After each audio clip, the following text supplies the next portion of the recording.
দেখুন, আমি এই বিষয়টি ওয়াকিবল এবং প্রাইমারিলি আমি আপনাদেরকে বলতে পারি যে আমি সংশ্লিষ্ট কর্তৃপক্ষ, সংশ্লিষ্ট মন্ত্রী এবং পুলিশের আইজির সঙ্গে আমি কথা বলেছি গতকাল রাতেই, এবং পুলিশের পক্ষ থেকে যেটা জানানো হয়েছে, দ্রুত বিচার প্রাপ্তি কিন্তু যে কোনো নাগরিকের একটা মৌলিক অধিকারের অন্তর্ভুক্ত বিষয়, এবং আমি মনে করি এরকম একটা নির্মম ঘটনার বিচার যত দ্রুত সম্ভব হবে তত বাংলাদেশের মানুষের বিচারের প্রতি, বিচার ব্যবস্থার প্রতি আস্থা ফিরে আসবে। আমার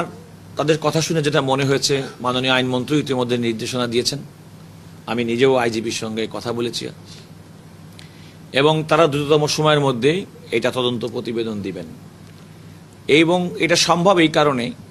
কারণ এই ধরনের একটা ঘটনার ক্ষেত্রে বিলম্ব ঘটে সাধারণত পোস্টমর্টেম রিপোর্ট প্রাপ্তির ক্ষেত্রে।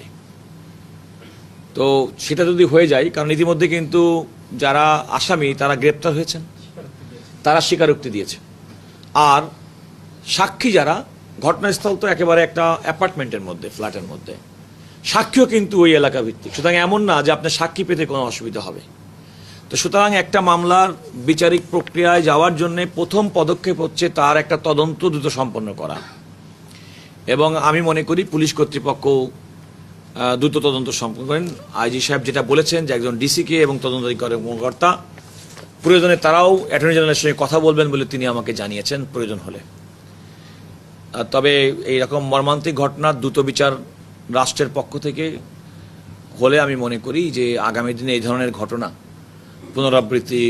ঘটা থেকে আমরা রক্ষা পাব, এবং আমি প্রত্যাশী এবং আমি বিশ্বাস করি যে দ্রুততম সময়ের মধ্যে এই মামলার বিচার করা সম্ভব। আপনি জানেন একজন ব্যক্তি অপরাধী, তারও তো একজন আইনজীবী পাওয়ার অধিকার আছে, এবং তিনি তো আইনি প্রতিকার তার জন্য, বরং এমন কেউ সামাজিক, আমি কোনো আইনজীবী কোনো মামলা করবেন কি করবেন না, অনেক সময় তার ক্ষেত্রে তার হয়তো ব্যক্তিগত বিষয় হতে পারে, পছন্দ অপছন্দের বিষয় থাকে, তার বিব্রত বোধ হওয়ার বিষয় থাকতে পারে, কিন্তু কোনো একজন অপরাধী অপরাধ করেছেন বলেই তিনি কোনো আইনি প্রতিকার পাবেন না, আইনজীবীর অ্যাক্সেস পাবেন না, আইনজীবী তার পক্ষে নিয়োজিত হবেন না। এটা তো আমি মনে করি যে এটা বরং আমাদের একটা ললেসনেসের দিকে আরো চলে যাবে। আরেকটা কথা বলি, এই ধরনের অপরাধের ক্ষেত্রে কিন্তু কোনো আইনজীবী তিনি না পেলেও বিচারিক প্রক্রিয়ায় কিন্তু রাষ্ট্রের পক্ষ থেকে তার পক্ষে আইনজীবী দেওয়া হবে, থাকবে। এই মামলাটি, যে মামলাটির ঢাকার অতি সম্প্রতি যে ঘটনা ঘটেছে, একটা 7 বছরের শিশু,